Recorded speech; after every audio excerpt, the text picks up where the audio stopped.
Hi guys, I'm Steve from Money Knowledge Online, and as a provisional financial advisor, the number one question I get asked is, can I retire yet? So today we're going to look at how much do you need in your superannuation before you can retire comfortably. Financial advisors tend to use statistics provided by AFSA, which is the Association of Superannuation Funds of Australia. They list several different tiers of lifestyle standards designed at giving the reader an idea of what kind of balance they're going to need, as well as what kind of lifestyle they can expect on that amount. Now, there's a couple of provisos and caveats with this. Number one, they all rely on receiving the government age pension in supplement to your superannuation funds, which does mean that although you can access your superannuation from age 60 and you reach a condition of release from 65, you would need to be 67 before you get access to the age pension. So what is the age pension? At the moment, a couple would expect to receive about $46,202 a year, which is $1,777 a fortnight. A single person gets a little bit less, and they should expect to receive about $30,600 or $1,173 a fortnight. Now, this isn't much, as the age pension is really designed as a safety net. So if people haven't had the chance to acquire assets to live off of throughout their retirement, they haven't built up their super and they don't have any investments outside of super, this is purely a safety net provided by the government to make sure that everyone has the bare minimum essentials. With this lifestyle, you wouldn't expect to have private health insurance. You might have internet connection, but you probably wouldn't have a lot of streaming services, and you'd have a pretty basic mobile phone service.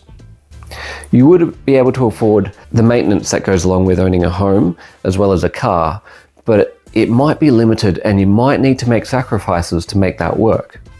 AFSA also describe limitations like rarely being able to go out for leisure activities like to the movies or shows, and potentially even having to do budget haircuts or you cut your own hair. They also say that you would have to have very basic clothing and footwear, and your holiday trips would be limited to local trips. The next step up from here is the moderate lifestyle. Now here we'd expect to have at least a basic private health insurance.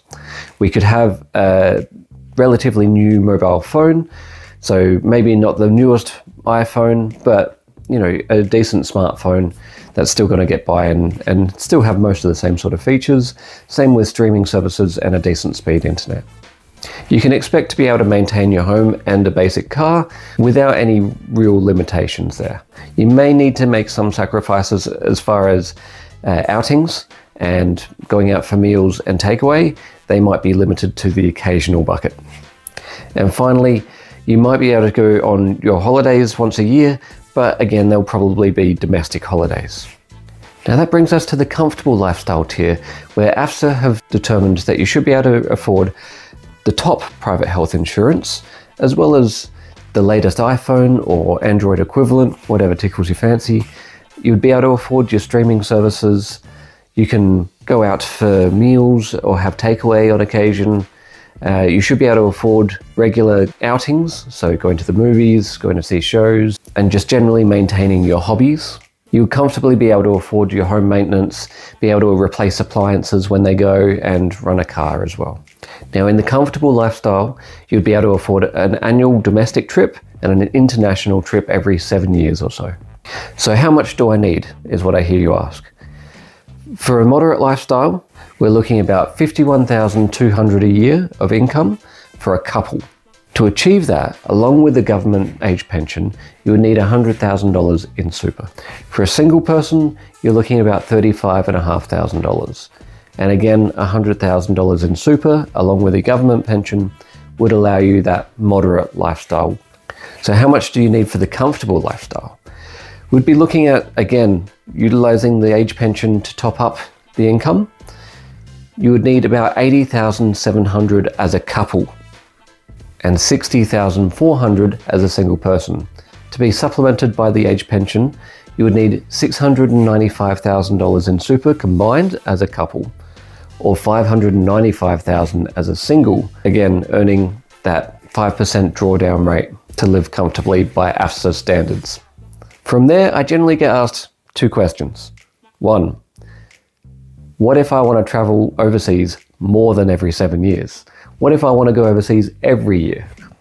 So from there, a couple would be needing about $88,000 and a single person, $62,500. So if you had $915,000 in super, along with the age pension, you could live that comfortable lifestyle and travel internationally every year. For a single person, you're looking at about $760,000 in superannuation. The second question that I often get asked is, what if I don't want to rely on the government pension? What if I want to be self-funded and look after myself? For that, a couple would need about $1.77 million in superannuation, and a single person would need about $1.23 million. Now, these are all going on today's figures. So if you don't retire for another 30 years, this quite obviously will change. But there you have it. They're the balances that you need to live a moderate or a comfortable or a luxurious lifestyle in retirement. If you want to know any more about these figures or retirement in general, comment below and I'll get back to you. See you on the next one.